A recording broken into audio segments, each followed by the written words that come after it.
com.sg today to find out more for all your healthcare needs.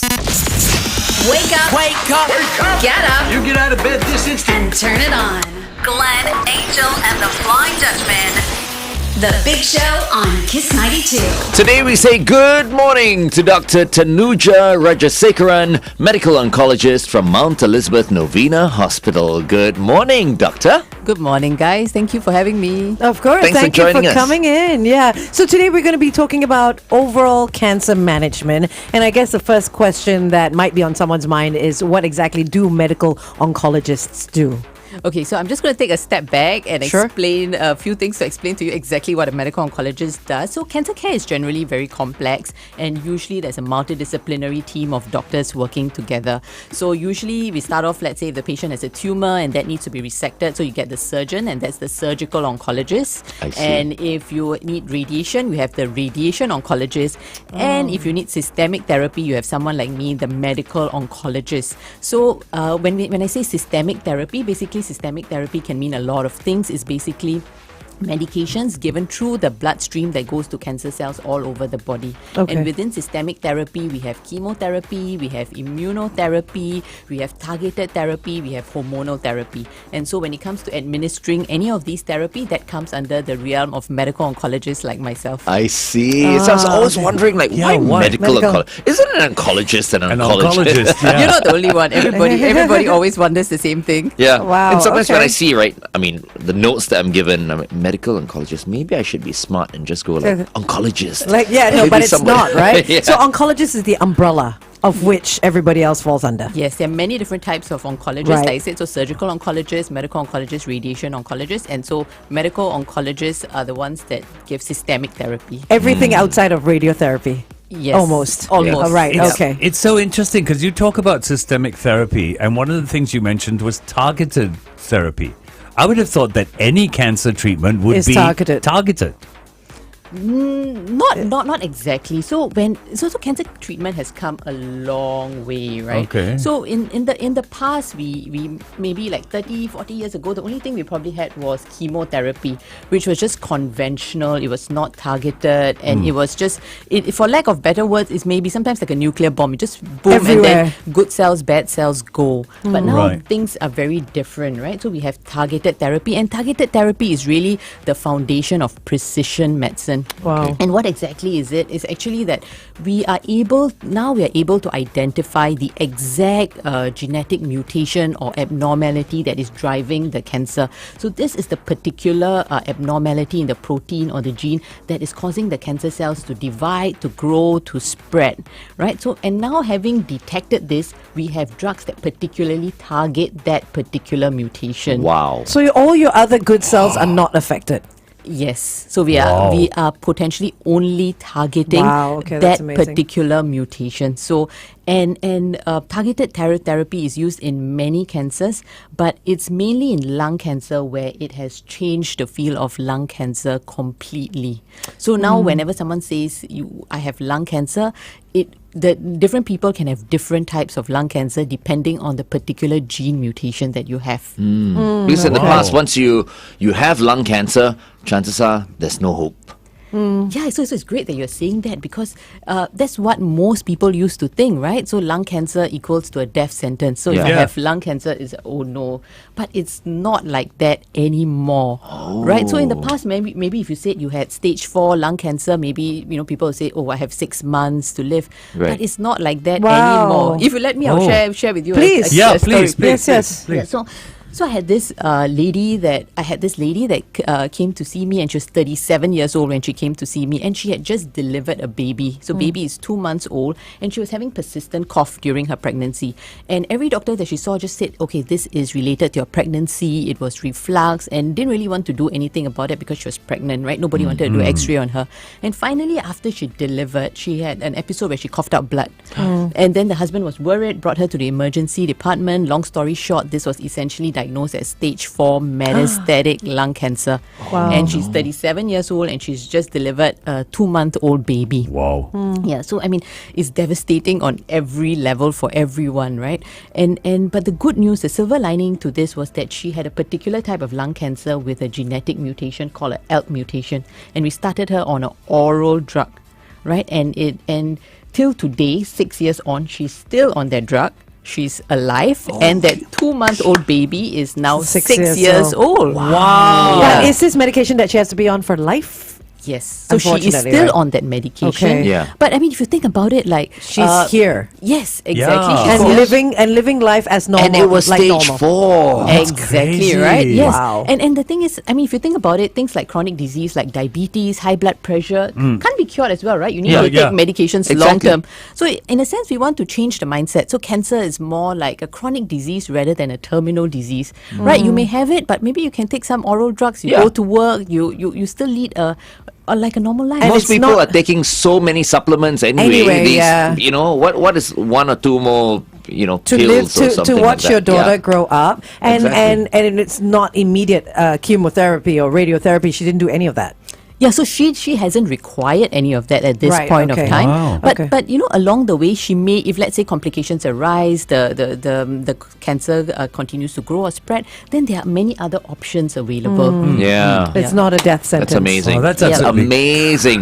So incredible. inspiring. Great story. Yeah, Right. Great Wow. story. Okay, let's continue to talk to Dr. Tanujaa Rajasekaran on the Big Show TV. Up next, Pink Pantheress. This is Angel. Hey, Angel. Ah, yes. Angel, your Hello. song, your Yeah, song. thanks. On Kiss 92. Well, what a story. I mean, That's there's some people amazing. are tuned in right now who are maybe stage 4 Yeah. and who are like about to give up on Yeah. everything. And sometimes I feel like, mental strength, that hope is so very important. I think you've given so many people hope today. Yeah, for sure. I mean, because cancer is the big C. Yeah. You know, Yes. is the thing that 1 in 3, I believe the numbers are quite high, of us will get. Yes. So when you say that there is hope, even at stage 4, Yeah. it's absolutely incredible. So we spoke about targeted therapy.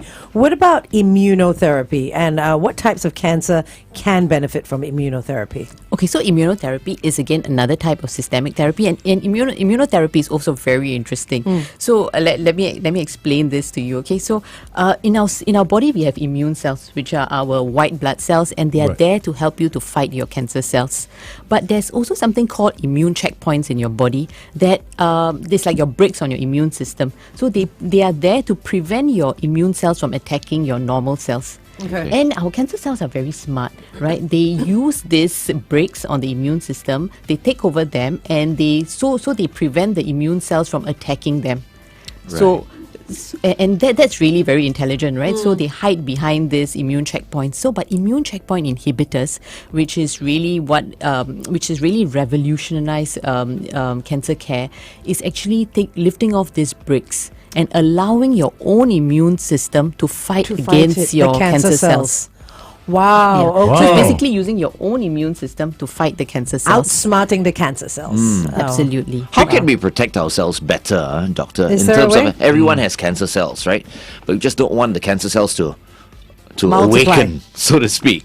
Yeah, so that's a great question, but the truth is, right, there's no way you can sort of prevent cancers, but what we can do is, of course, reduce our risk for getting cancer. So live a better life. Yes. in that So sense. you know that I'm sure you've heard this many times, right? Quit Don't smoking. smoke, yeah. Healthy weight. Don't drink so much. Yeah. well balanced diet. Yeah, I was about to say, but then now stage 4, you can still stay alive. Carry on smoking.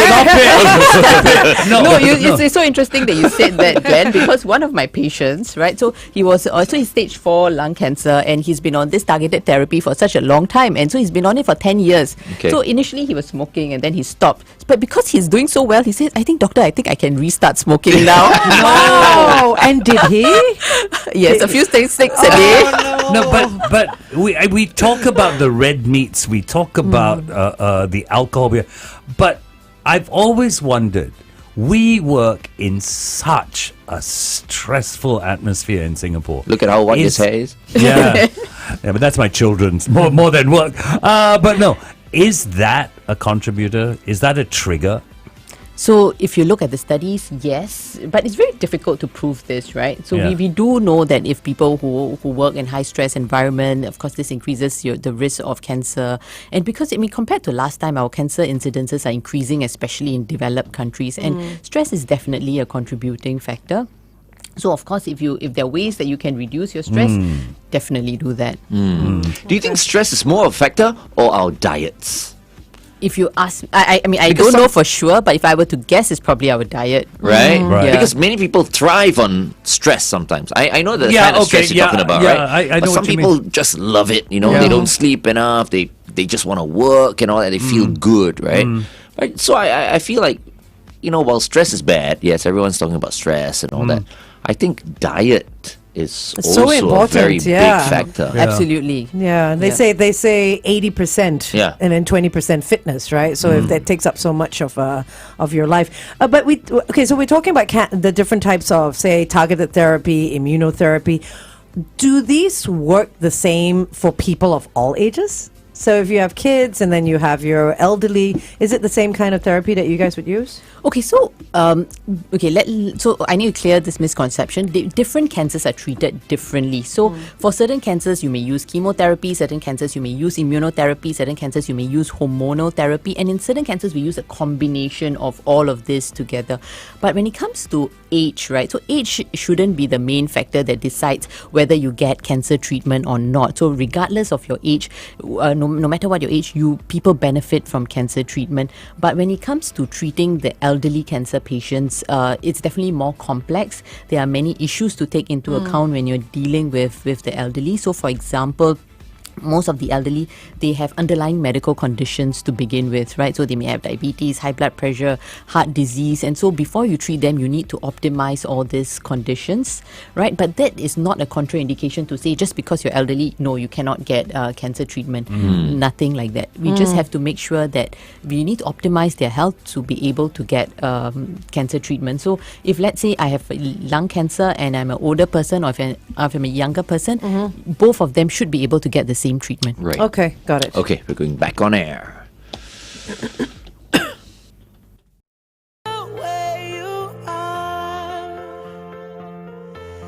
And when you smile, the whole world stops and stares for a while. 'Cause girl, you're amazing, just the way you are. Yeah. Kiss 92 Traffic. Okay, taking a look at the ECP. This is heading into the city before the Still Road South exit. Avoid lane 3. A vehicle has broken down. And over on the SLE towards the BKE, right after the Upper Thompson Road exit, avoid the rightmost lane because an accident is taking up some space. Wherever you are today, stay safe. Good morning, Singapore. We are so happy to have with us this morning Dr. Tanujaa Rajasekaran, medical oncologist from Mount Elizabeth Novena Hospital, because she's giving so many people so much hope. And she's just not saying, she's not just saying it, it's true. So, I just want to say that if you've been diagnosed or with cancer and you're feeling really, really down right now, listen on, all right? I'm sure you'll be inspired. Absolutely. It's not the end. Absolutely. So, Doctor, we talked about targeted therapy, immunotherapy, there's chemo, there's radiotherapy. At the end of the day, who decides what therapy? Let me give you an instance. There are 2 or 3 different things I can do. Who decides Which which is one best? should? Is it the patient that says, "I rather go for this than that," or is it the doctor that says, "You need to do this"? Okay, so that's a great question. Okay, so sometimes it is quite clear for the straightforward cases. Okay, let's say you have metastatic lung cancer, then we say systemic therapy. What sort of systemic therapy then will depend on the molecular mutations, for example. But if let's say if this is a bit more complex case, you may need the surgeon, you may need the radiation oncologist. So we all come together in what we call a multidisciplinary tumor board. So all the specialists come together, we sit together, and then we discuss. Okay, this is the case we have. This is a complex case. case, what do we think is the best? So maybe he says, the radiation oncologist may say, maybe the brain is giving us problem first, so let me go and radiate the brain before you start your systemic therapy. Or the surgeon says, okay, maybe you give the systemic therapy first, shrink the tumor, then I'll go into in and take it operate. out. Yeah, so it's no one fixed treatment for this particular patient. Everybody is unique, and we all usually want to we usually sit together and try to find the best treatment plan for that particular patient. And then you go to the patient and show them what the options are. Exactly, and then we discuss the options with the patient. And of course, if there are choices, then we tell the patient, right? Okay, this is option A. These are the pros and cons, and this is option B. And then based on their lifestyle or certain factors, right? Then they may say, I think I cannot have this now. So can I have option B instead? Right. Would that be you talking to them, the medical oncologist, of course, right? Of course, yeah. Right. Yeah. We do a lot of talking, so medical oncologists talk a lot. So there are. But I mean, it's so interesting though, because you were mentioning just now, all of you coming together, all these brilliant minds coming little together. Conference, and coming up with the best options. to save one person. Yeah. It's Yeah, crazy. yeah. So with the recent advancements that you've seen, what can we look forward to? I mean, it's constantly like the medical advancements that are happening so quickly. Every day you're hearing about some miracle happening, or obviously that so much R&D has gone into it and stuff like that. But what can we look forward to when it comes to cancer treatment? Is there something really exciting that's coming up that you can share?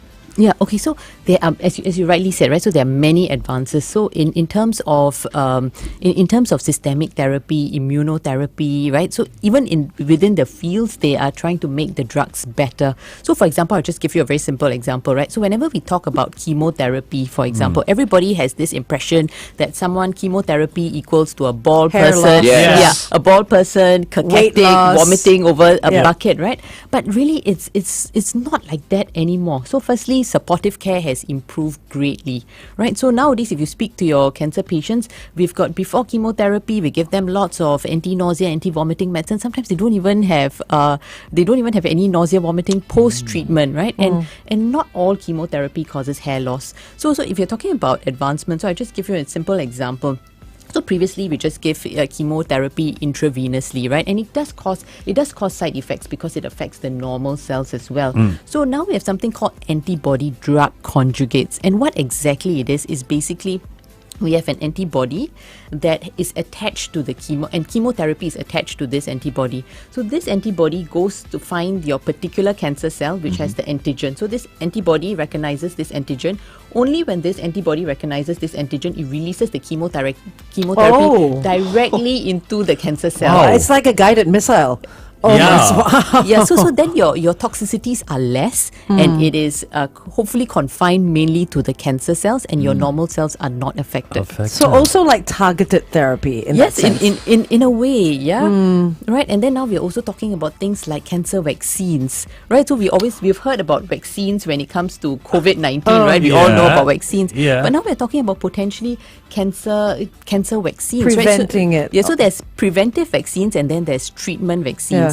So for now, I'm not sure whether you've heard. So cervical cancer is a cancer that's fairly common in women, and cervical cancer is caused by this virus called the human papilloma virus. Okay. And now that we know this, we are basically vaccinating our The children. human- right. The younger with that now, and it's part of our national vaccination program. Only for the girls. No, that's a great question. Also for the boys. For cervical cancer. Yes, okay, so that's a great question, and it's great that you are clearing this misconception, because human papilloma virus not only causes cervical cancer, it can cause other things like warts, penile warts. It also can cause oropharyngeal cancers, right? So it's important not only to of course the boys are not going to get cervical Right. Yeah, cancers, okay. but they can get other diseases related From to that. the human papilloma virus. So it's important not only to vaccinate our daughters, but also our The sons. boys. Right. Yes. See, Okay. wow, I didn't See, know we that. got to become more of a blue zone in future. Yeah, That's for absolutely. sure. Absolutely. Everyone in Singapore is going to live over 100 years old at this rate. Anyway, we are speaking to Dr. Tanujaa Rajasekaran. She's a medical oncologist from Mount Elizabeth Novena Hospital, and we are talking about cancer management today. It is 8:19. Kiss 92 Time Check brought to you by Pootie. Now, earlier you were talking about how the older group of people are a little bit harder to treat because they may have many comorbidities underlying your diabetes and all that. But does that mean on the flip side, younger people are easier to treat? Okay, so if you're just looking purely from the medical point of view, like, giving the medications, administering medications, yes, they are easier to treat from that point of view. But they also, you can imagine, right, a younger person comes with a lot. So recently I had this 28-year-old boy that came. I call him a boy, but it's a man, right? but there was diagnosed with stage 4 lung cancer, and he is so fit, right? He doesn't smoke, he doesn't drink, he is buff, and then at 28 years old, I have to sit there and tell him, you have stage 4 lung cancer. So it's easy to treat him, but the emotional aspect, the psychological aspect. It's like, how do I get lung cancer when I'm like this? Exactly, right? This is a person who is at prime of his career, right? He's going to get married, he's planning for kids, and then you tell him this. Yeah. So from that point of view, it's difficult to deal with the younger patients, because it is not just the cancer they are treating. You are treating the particular person, right? And you want to support them in any way possible, and not only support them, support the family members as well. Right. And he's probably thinking like, look, I've done everything right. Yeah. What did I do to deserve this? But why do you think he got it? That's what I wanted to ask. Yeah. I don't know. But increasingly, we are finding that the lung cancer incidence in non-smokers are increasing. Is it due to a genetic mutation? Is it something that pollution? we're doing? Could it be? Is it secondhand smoke? No, I feel like in Singapore there's not so much effect unless you live at home with someone. Exactly. Because they've minimized like the areas you can smoke and all that. But is it genetic? Is it pollution? Is it environment? We don't know for sure. It could be any of these factors. So it's very interesting that you're saying this, because recently I had this lady come in to see me, right? And so she is a non-smoker, and so she lives with a husband and a father-in-law who are smokers, and she's the one who's gotten the lung cancer. Yeah, so that passive smoker thing. And so she's sitting in front of me. She's like, "Why me?" Right? But again, you say you can't point any fingers, because on the other side you have the young man at 28 who's not surrounded by passive smoke. But one thing's for sure, smoking is still not good for the lungs. Not. Exactly. Just to make that very, very clear. So how do you... Because I quit, If you say it's okay, I'll go back and smoke. No, it's definitely not okay, Glenn. But how do you actually handle that emotional side of it? You've told someone, for example, this gentleman at 28, that he's got lung cancer, he got stage 4. How do you handle that? It's truly difficult. So sometimes, always, obviously, I go home. I'm thinking about, how am I going to treat him? How can I do the best I can for this particular gentleman that is sitting in front of me? But really, what is most amazing is the patients themselves. So you would think that someone with stage 4 lung cancer would be, oh my gosh, this is the end. But no, most of them come in with so much of courage and grace, right, in the face of adversity. And the young ones or the old ones? Both, right? And it's amazing, right? You would think that they would be down and they would give up, but no, right? So they come in there and they fight, and there's so much of strength and courage and grace with which they deal with the cancer. And in fact, some of them will tell me, if you need your help, I can speak to your other patients for you. I can help them. Oh, wow. That's brilliant. And this is really very inspiring, and that's why I do what I do every day. I'm just curious with this 28-year-old gentleman. What signs was he showing for him to come in? Yeah, so he was having a persistent cough. Okay. Right, and because he's 28-year-old, and then everybody when he went to see all the, they all said, oh, this is just a regular cough, it's nothing very much. And then he started coughing out blood, and then someone said, oh, maybe this is TB. Right. Because blood after you cough. Yeah, because nobody TB, thinks that a 28-year-old can get cancer. And tuberculosis has come up recently as well, hasn't it? Absolutely, right? Yeah. But in the end, this gentleman got worked up, and it turned out to be lung cancer. But thankfully, he had a genetic mutation, right? And so he started on an oral targeted therapy, and hopefully he would be on this for a long time. So we speak about the young, but how do you manage it with the elderly? They've lived their lives and they've done everything, and then suddenly they get hit with it. How do they manage it?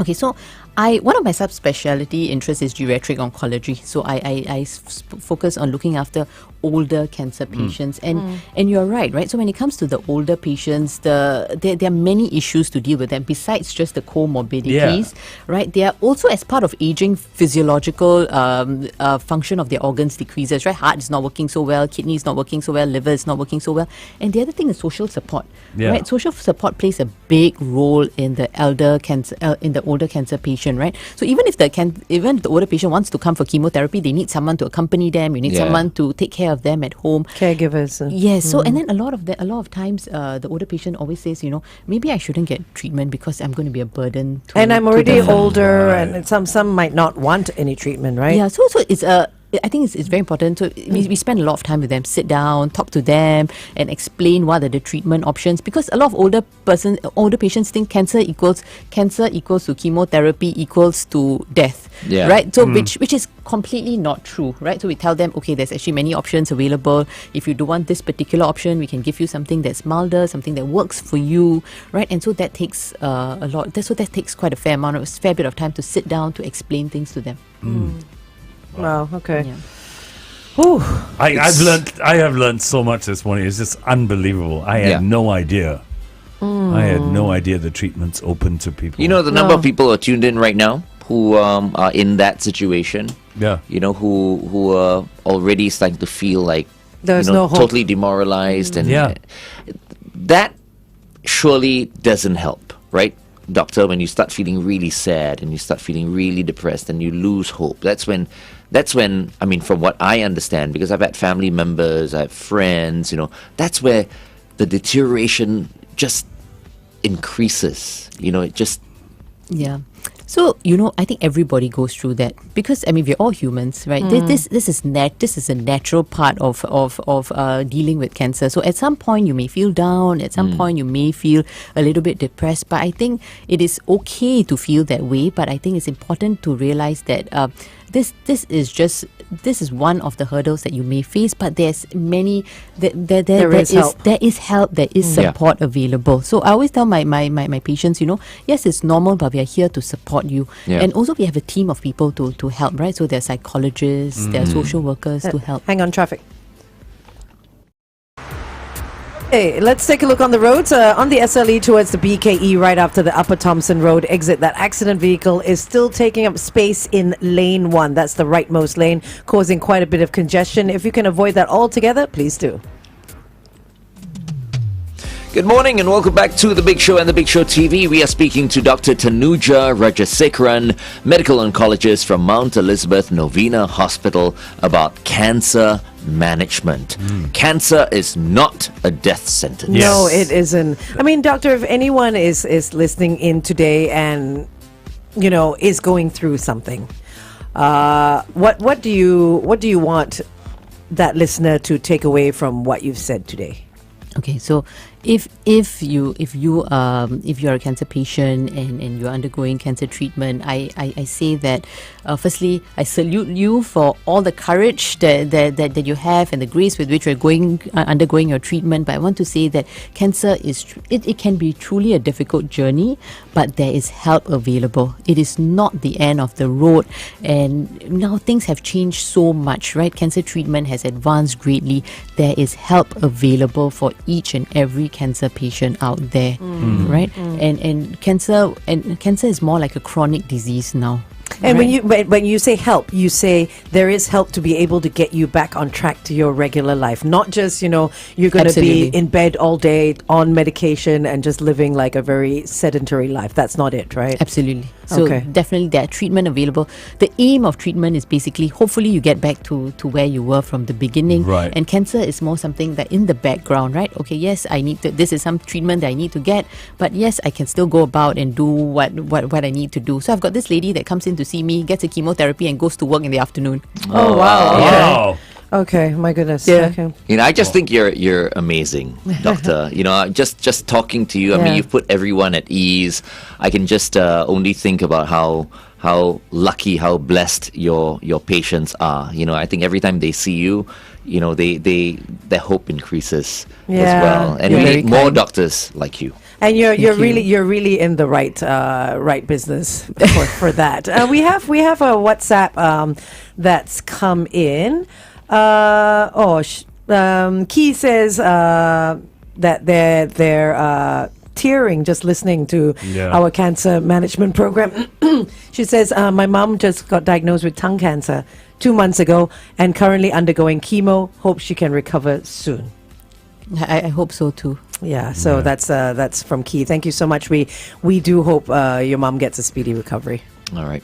Well, thank you very much, Doctor, for joining us today. It's been wonderful having you on the show. Thank you so much. It's great being here. Thank you for having me. I truly enjoyed myself. Oh, thank you. Thank you. you so much. We've been speaking to Dr. Tanujaa Rajasekaran, medical oncologist from Mount Elizabeth Novena Hospital. Thanks for tuning in to The Big Show's Good Morning Doctor, brought to you by Mount Elizabeth Hospitals. Visit mountelizabeth.com.sg today to find out more for all your healthcare needs. The Big Show. What was brilliant Over was there. so many people were saying that you made it so simple for them to Understand. Yeah. Oh, that's nice. I mean, if this helps someone, I think then we've achieved our aim already. I think a lot of people find it tomorrow and So nice. it's hard to understand. Jessica, you going to help us? Yes, that's right. I'll come over.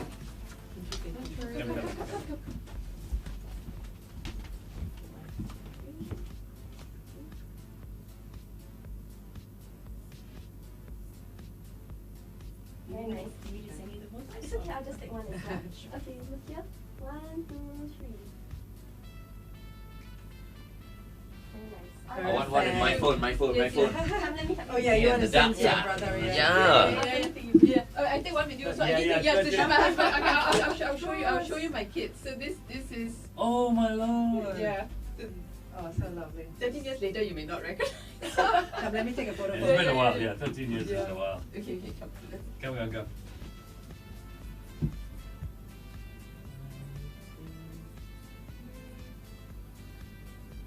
Perfect. Thank you. And one with Glenn. Glenn. Okay, come. Kiss.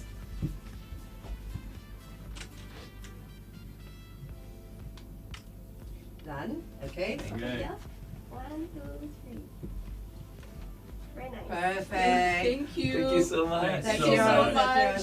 Thanks so much. Thank you so much. It was so good having you. It's so nice Yeah. meeting you. So yeah. Oh, thank you. I was so worried, I thought you guys would I don't Make know. it difficult for Yes, you? oh, you guys are so kind. Thank you so much. Thanks. I really enjoyed myself. Thank Thank you. you. Have a Thanks so great much. day. Thanks Thank so you Thanks for all the very great work much. that you guys Thank do. you. Thank you. Doctor. Thank You you. keep up the good work. Thanks, Doctor. Okay. Awesome. Okay. Hi, Bye, Dominic. guys. Bye-bye. Hi, Dominic. Nice Nice to meeting meet you. you. This is your seat. Thank you. Hi, Mark. Hi, Dominic. Dominic? Yes, how are you? Nice to meet you. Yes, very well. Right. Very well, very well. This is David. Yes, we are Hi, back, David. folks. Glenn. And that's FD. We're back. And you can hang out behind the console if you want. Yeah. Yeah, you can Yeah. just go through here if you want. Yeah. Okay, we're back. Perfect. So we're those of already you who wondered. on Facebook. We and are can live. Have you Yeah. wear those headphones. The wire's on the left. And if it's too loud, you can control it from here. Perfect. And you'll be able to hear yourself. Thank you. Okay. Singapore, tied with 5 other countries, huh? How could Why? we tie? That's not fair. You do the intro later. Yes, sure. It's not fair. Tied We should be with- up well, there Is it tied with alone. 6 or tied with 5? Tied with 5. So right? it's the So it's first time we've had 6 countries all tied at number 1. So amazing. it's getting very competitive. It's getting Wait, very last crowded. year we were tied with Japan. No, no. Yeah. I think we were number 1. We took over Japan. I Number think. 1, sort of I think Singapore and Japan have been tussling for the number 1 spot over the last Back and 4 forth, or 5 years. yeah. Yeah, yeah. Yeah, they've been going back and forth. Okay. Let me just see. We've got about 45 seconds before we go on air. But later, even when we're off On Facebook, air, we're yeah. still live. Got it. Just We're like live all right the now. way, yeah. Okay. Yeah. Okay.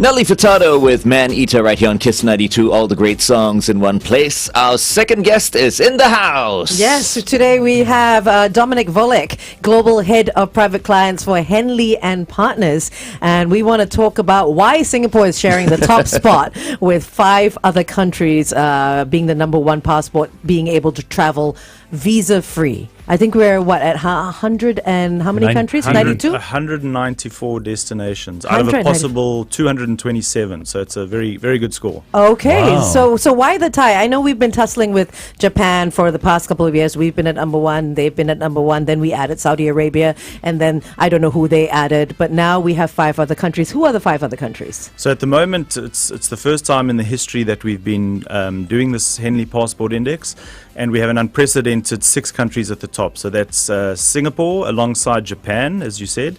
And now we've had 4 new joiners from the European Union, which is Spain, Italy, Germany, and France. Are they all sharing the same 192 countries? No, there is a difference. So the visa waiver policy space is actually quite dynamic, and so this is an area that changes quite often.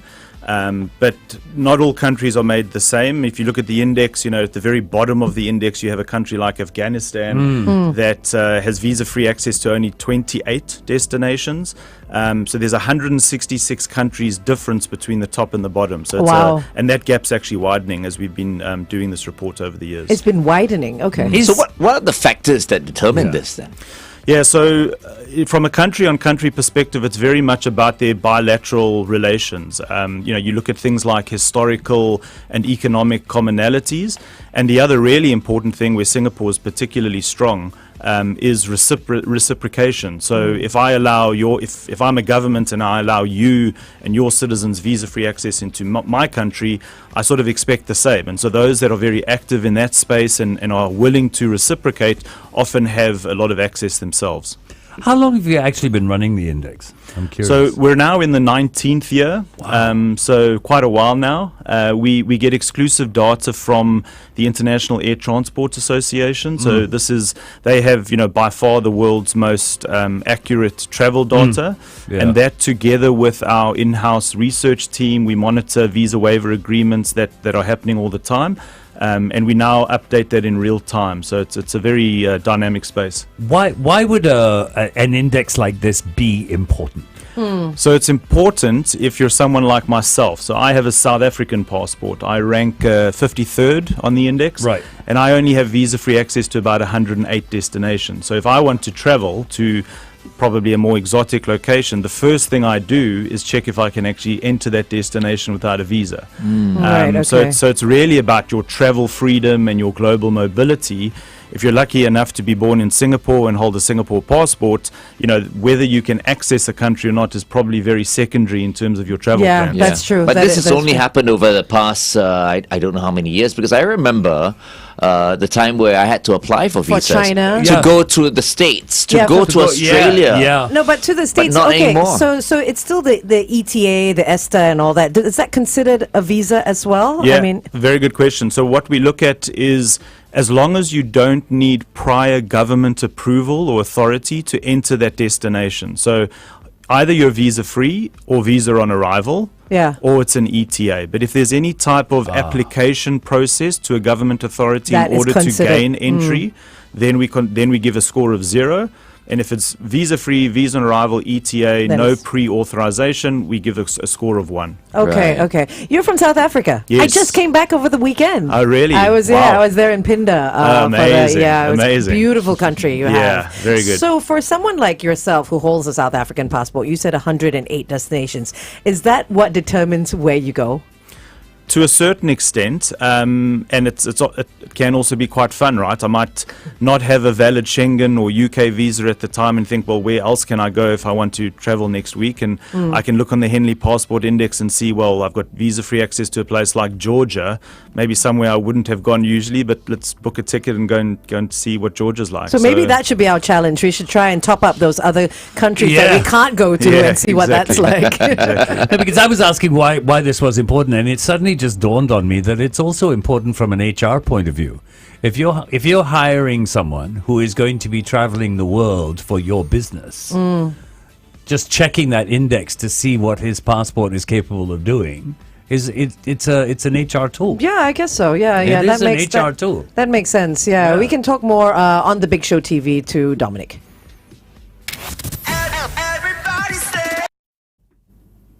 So, do you think something like this list, the Henley Passport Index, actually affects tourism in countries? It certainly does, and it's visa waivers are a strategic tool for governments to raise foreign direct investment and increase tourism. The best example is the United Arab Emirates. So 10 years ago, the UAE was not ranked very highly on the index. And of course, that's very much an oil and gas industry dependent.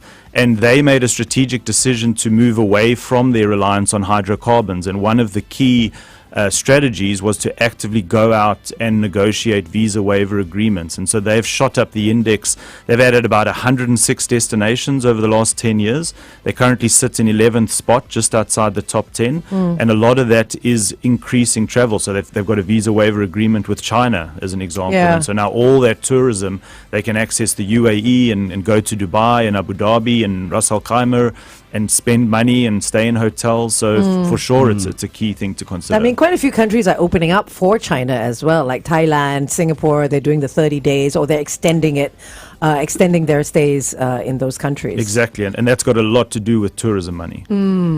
So when you do a visa-free agreement with China for 30 days, that still gets counted under... Visa free? It would, yeah, Yeah, it would. it would, right? So China would get a point now for Singapore or Thailand or whoever's now allowing them that visa-free access, correct? Right. And of course, this can also change. You can also lose access. A lot of countries change policies. We recently saw, a bit of a tiff between Canada and India, where India said we won't be issuing visas anymore. And so, as I said, it's a constant changing, and that's why the index has become almost live for us. That on a daily basis, it's being updated, and if I need to fly tomorrow, I can go in and see, right, do I still have access? Have I maybe gained access to a new destination? Okay, okay. Well, welcome to Singapore, Dominic. Why are you visiting Singapore this time around? So I actually lived here for about 6.5 years. Oh, you did? Yeah, currently now in Dubai, but we've got Oh, nice. I'm here for work. We've got a big office here. So as part of next to the Henley Passport Index, and one of the reasons we produce it is we work in an industry called investment migration. So if I am born in a country where my passport's on the bottom half of the index, I actually have the ability, if I'm a high net worth individual, to acquire a citizenship in the top half of the index. So there's an industry behind this called citizenship by investment, where you can actually invest quite significantly into certain countries, become a citizen, and therefore have the right to get a passport that now potentially gives me better travel freedom. I think Malta is giving them out as well, isn't it? Yeah, Places like so Malta. you've got places like Malta, Cyprus. in the Caribbean is very popular. You've got Antigua and Barbuda, Grenada, and a couple of others. Countries like Jordan and Egypt have citizenship by investment programs. Yeah. So Turkey has a citizenship by investment program. From the government's perspective, again, significant foreign direct investment can come in if they, design and structure these programs correctly and make sure that the due diligence is correct as well. It's not just money laundering. Yeah, you've got to be very careful about that.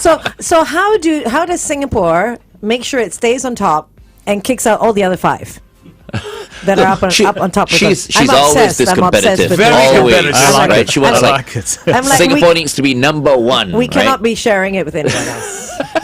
It's just not She doesn't happening. share anything with us either Yeah, see, so on the show. I think it's all about being proactive, particularly in the foreign policy space, and Singapore is very good at that, right? And also they have very good border controls. I mean, it's the risk of someone coming in and overstaying or working when they shouldn't be allowed to is very low in Singapore because everything is controlled so well by the government. Yeah. So I don't see Singapore losing any sort of space at the top. Perhaps some of the others might drop down if there's policy changes for them. yeah, okay, or tensions. Yeah. But as Dominic was mentioning earlier on, good relations. Like, our government has good relations with almost With a everyone. lot Yeah, of people. exactly. Yeah. So, Yeah. So when does this Henley Passport Index get released every year? Every quarter. every Quarter we quarter, release wow. the report, and it comes out with a lot of commentary and other sort of academic inputs into it. But the index itself on the website is live. I'm just looking at it now. That's all the time is being updated. So if you want to driving see, Angel crazy. yeah, I know. If you want to see how powerful your passport is, you can go to henleyglobal.com/passport-power. You can actually just key in your passport, and then you can see how many countries you get access to. So it's almost like a stock exchange. Exactly, and another, I must say, pretty cool tool on there is you can actually look at what a portfolio might look like. So we have this Henley Ultimate Portfolio tool on the website where you can put in your passport, and then you can add a second passport or maybe residence in Portugal, and you can actually see how, as you add and build this portfolio of residence and citizenship around the world, what your visa-free score looks like. And we look at a number of other indexes like, openness to business and safety and security. Oh, that's cool. Yeah. Yeah, because they have like citizenship by investment countries as well. There's a whole list, and then residence by investment countries. So you can actually see where you can maybe retire or where you can put some money and then hold. But you can't hold a second passport if you're holding a Singapore passport. Exactly. I was just going to say that, yeah. So Singapore, of course, is very strict on the single citizenship, Yeah. but there are a number of countries around the world that allow dual citizenship. Yeah. Closer to Singapore, you've got places like the Philippines, Bangladesh, Sri Lanka. They allow dual citizenship. In Singapore, it's not allowed, and therefore it's more residence by investment that we assist clients with here, getting permanent residence through an investment in Australia, New Zealand, and a number of the European countries. Nice. Okay, I like Would you this. It's prefer cool. dual citizenship, Angel? Would I prefer dual Yeah, I mean, citizenship? I don't know. What would be the pro what's of the advantage of it? having Yeah. a dual citizenship? So the big driver is more around, if you look at those countries like South Africa, Nigeria, Philippines, their passports are not good travel documents. And so the ability to have a second one that gives you better global travel is much more attractive. Right. And that's the main reason historically. Okay. That's right, because our passport is so powerful anyway, we don't actually need another one. Exactly. Yes. Okay, we're going back on air one last time.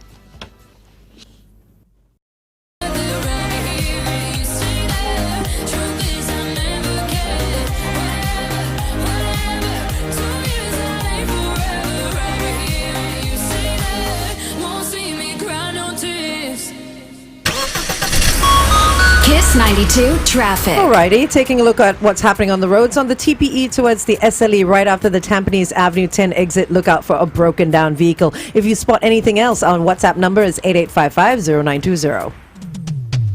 Good morning and welcome back to The Big Show and The Big Show TV. Our second guest for this morning is no stranger to Singapore. He stayed here for over 6 years. Dominic Volek is back in town. He is the global head of private clients at Henley & Partners. Welcome. Yes. Thank you. Good morning, Dominic. So we're talking about how powerful passports are, and the henleyglobal.com website, which is quite a comprehensive website. You can actually just type your passport in, and it'll show you immediately how many countries you can travel to. So, for example, I type Malaysia in, and it's the 12th currently ranking on the list, and it has 182 visa-free destinations that it can travel to. 12? Malaysia is 12? Malaysia's 12. Wow, We're number one. We're number one, yes. Say that again, what? Well, at least they're better at football. Yeah. Everyone's They kick our asses. Everyone's That's better for at football sure. than Yes. Singapore. You can't have everything. Yeah, so it's an interesting website. You can compare your passport. You can look at the global passport ranking. You can also look at countries that are open to residence by investment, or even citizenship by investment countries. What else does your website do? So we've got a couple of other things. We assist with, helping clients get their kids into the best universities and schools around the world for education. There's a lot of reports on there. We have the crypto wealth report. Actually, just this week, we've released our BRICS wealth report. So, BRICS has just expanded now. BRICS has added Ethiopia and Egypt and Iran and Saudi Arabia and the UAE. Oh, wow. So it's sort of the BRICS plus 6 now. And They'll have to change the name soon. Exactly, yeah, it's getting a bit long. Yeah. So there's a lot of these sort of interesting industry reports around wealth, millionaire migration. We track the movement of millionaires around the world. So it's a lot of information like that. Wow, this is my next favorite website then. I need to track some millionaires. I think you'll do very well if you're working with Henley and I Partners, think so as actually. well, because I'm like, no, Singapore has to be on top. Let's see how we can kick the rest off the list. It's should be perfect. If you're ever looking for someone. There you go, just putting it out there. But among us, I mean, she loves traveling. So, Yeah, she really stays in touch with everything. Everything So, that's happening. Yeah, I'm very happy you're here with us. Oh, this thank morning. you, thank you. Yes, Angel. I add a nice balance. So, Dominic, before we let you go, any chance will be the sole most powerful passport In the next quarter, anytime at least. The next soon? quarter at least. I think probably not, given that Europe's now very much part of the picture, especially these EU members that also have very good documents, travel documents at least. I think Singapore, one of their benefits, of course, but Japan benefits from it as well, is some unique visa-free access in Asia itself, where some of the European countries often fall behind. So that's typically the reason why it's been very much Singapore versus Japan over the last 4 or 5 years. Because of the Asian countries. Exactly, Right, yeah. nice, okay. Where does the United States stand? Oh, let me in all of this. The US is also in the top 10, but it's been probably almost 6 or 7 years since they were number one. Okay. They haven't necessarily lost countries that they have visa-free access to, but everyone around them has just overtaken them as they've been a lot more sort of active in the visa policy waiver space. Right. What happens if Trump becomes president? The US is our single biggest market now in terms of clients looking for a second citizenship. And, Right. and if the Trump administration comes back in, I think we'll see another spike. Oh, wow, okay. Well, thank you so much for joining us this morning, Dominic. It's been a real pleasure having you on the show. Thank you for having me. Thank you, Dominic. The only way to get out of bed. Glenn, Angel, and the Flying Dutchman. Kiss 92.